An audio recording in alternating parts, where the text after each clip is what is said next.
Thank you, Madam Chair. A very pleasant good afternoon to members of the press, to our listening and viewing public, at home and abroad, to my colleagues in the Next Gen SKN Labour team. I would want to join with the leader in wishing all of you a Happy New Year, as this is our first press conference for 2020. Today I want to first take a look at the lack of good governance under the Harris regime, bearing in mind that good governance was one of the main planks, if not the main plank, of their campaign in 2015. Over the last 5 years, Harris and his regime have destroyed, ruined, decimated, undermined, and manipulated the public service, the parliament, the electoral office, statutory bodies, and other institutions under government control in a systematic and calculated way. For example, Carnival has been destroyed. I don't think there's anybody who would dispute that, no matter which side of the political fence you're on. The Honorable Sean Richards have overseen the demise of Carnival over the years since he has been there. We want to thank all of the organizers of private events, which have really kept the Carnival going. Carnival shows have seen rapid decline, and the children's Carnival was pathetic. The parade is the only event that people look forward to, yet the participants are treated with scant regard and disrespect. For example, this year the organizers had no input in the change in route. There was no consultation with them. They were just given an order as to where the route is. Last night, there was a private prize given where public funds were used to provide food and drinks for a private event organized by Sean Richards and the Carnival chair, just for a few of their invited friends. Even some participants of Carnival were not invited. If you were not in the top 3, you could not go. You were uninvited. And then only one person was supposed to represent. For example, take a troupe like Ultra that had 900 persons in it. People paying their money to enjoy themselves, to make the Carnival something. And only one person could go to represent that troupe that won almost everything, from what I heard from the results for the Carnival. So the public is no longer a part of the Carnival. Prize giving has been moved from a public event to a private event. We want to say that Next Gen SKN will revive Carnival with new and innovative ideas and ensure that it becomes a public event again and not a private event for a few friends and family of the minister and the chair of the Carnival. On Wednesday of this week, at his press conference, we had another glaring example of how Harris has destroyed and manipulated the civil service. The civil service is to operate independent of politics, but Harris has consistently politicized the civil service and compromised the professionalism of our civil servants. I'm sure you would recall that Harris declared in a town hall in Sandy Point some time ago that those who got jobs under his regime got them for politics, not for competence or experience or ability, but strictly for politics. Many of our professionals who sacrificed so much to go to college and other institutions to educate themselves were insulted by Harris's pronouncement. But Harris has made it clear that all jobs are for politics. So on Wednesday, Harris, the Prime Minister, announced transfers and promotions in the civil service, took pictures with public servants at his press conference. This blatant politicization of the civil service is wrong and it is unethical.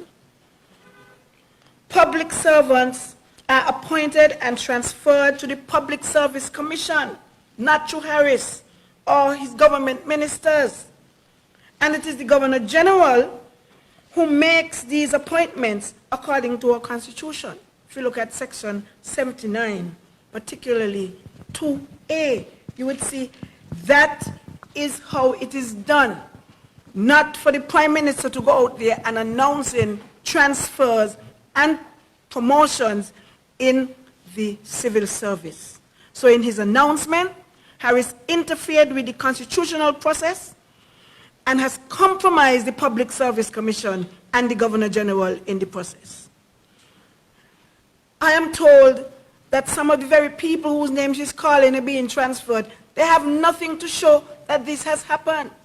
So he's making an announcement and they don't even have anything from the Governor General or the Public Service Commission to that effect, even though that is what the Constitution says. We have witnessed the blatant politicization of the police force. The commissioner sent on forced leave. Other members of the High Command sent on forced leave.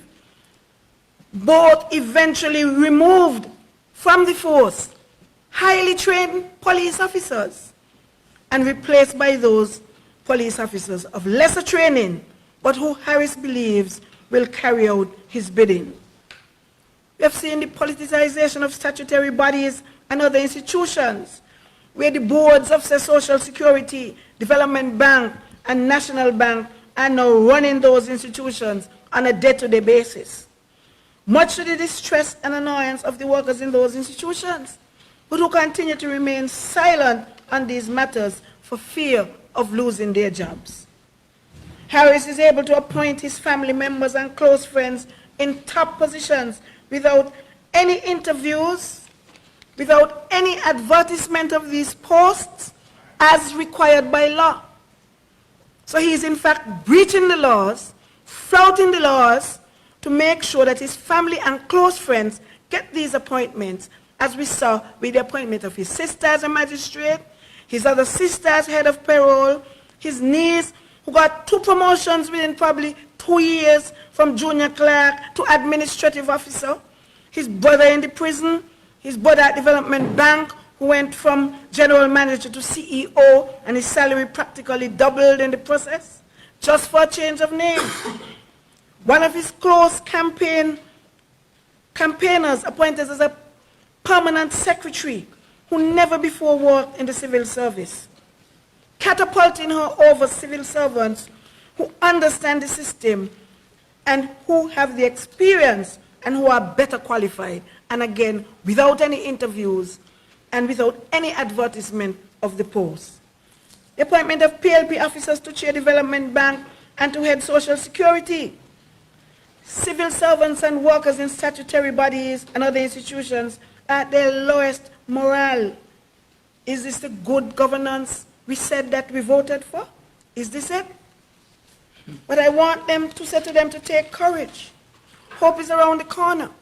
Elections must be held shortly, and we will all have a chance to rid these institutions and our country of the Harris regime and bring back good governance and respect for professionalism to these institutions and to our country. I want to end by saying that this month would make 10 years since I've been honored to be the parliamentary representative of the people of Central Bastille. I have had 5 years in government and 5 years out of government. While in government, just around about the time of the change of government, there were several ongoing projects in Central Bastille. To date, those projects remain the same way that they were 5 years ago. So I want to assure the people of Central Bastille that on our return to office, we will definitely resume and continue those projects and, of course, introduce other new innovative projects to the people of Central Bastille. Over the 10 years, I have been a faithful and humble servant of the people of Central Bastille. Our mantra of stronger families and safer communities remain, and that is the backdrop to all our projects and programs in the area. We will celebrate a week of activities for our 10th anniversary, beginning on the 24th of January with a Constituency Appreciation Day, an open day at our office. We invite all to drop in, ask questions, give your advice, and be refreshed. Other activities include church services, walkthroughs, a town hall, a day for visiting the elderly and for visiting our preschools, basketball match, a 10th anniversary breakfast, and we will end with a women's conference on the 2nd of February, promoting women in leadership. I want to end today with an announcement. And so I announce today that I will adopt all the preschools, nurseries in private preschools and nurseries that is in Central Bastille. I will create a foundation to provide modern equipment, training, and modern technology to further advance and provide greater assistance to the management and staff of our private preschools and nurseries. Investing in our children's early education is an investment in our country's future. I want to thank the good people of Central Bastille for their support over these 10 years and for opening their homes to me as me and my team canvass from house to house. We truly appreciate it, and I'm confident that with God's guidance and the support of the people of Central Bastille, we will return to office to bring hope and relief to the people of Central Bastille and the people of St. Kitts and Nevis. Thank you.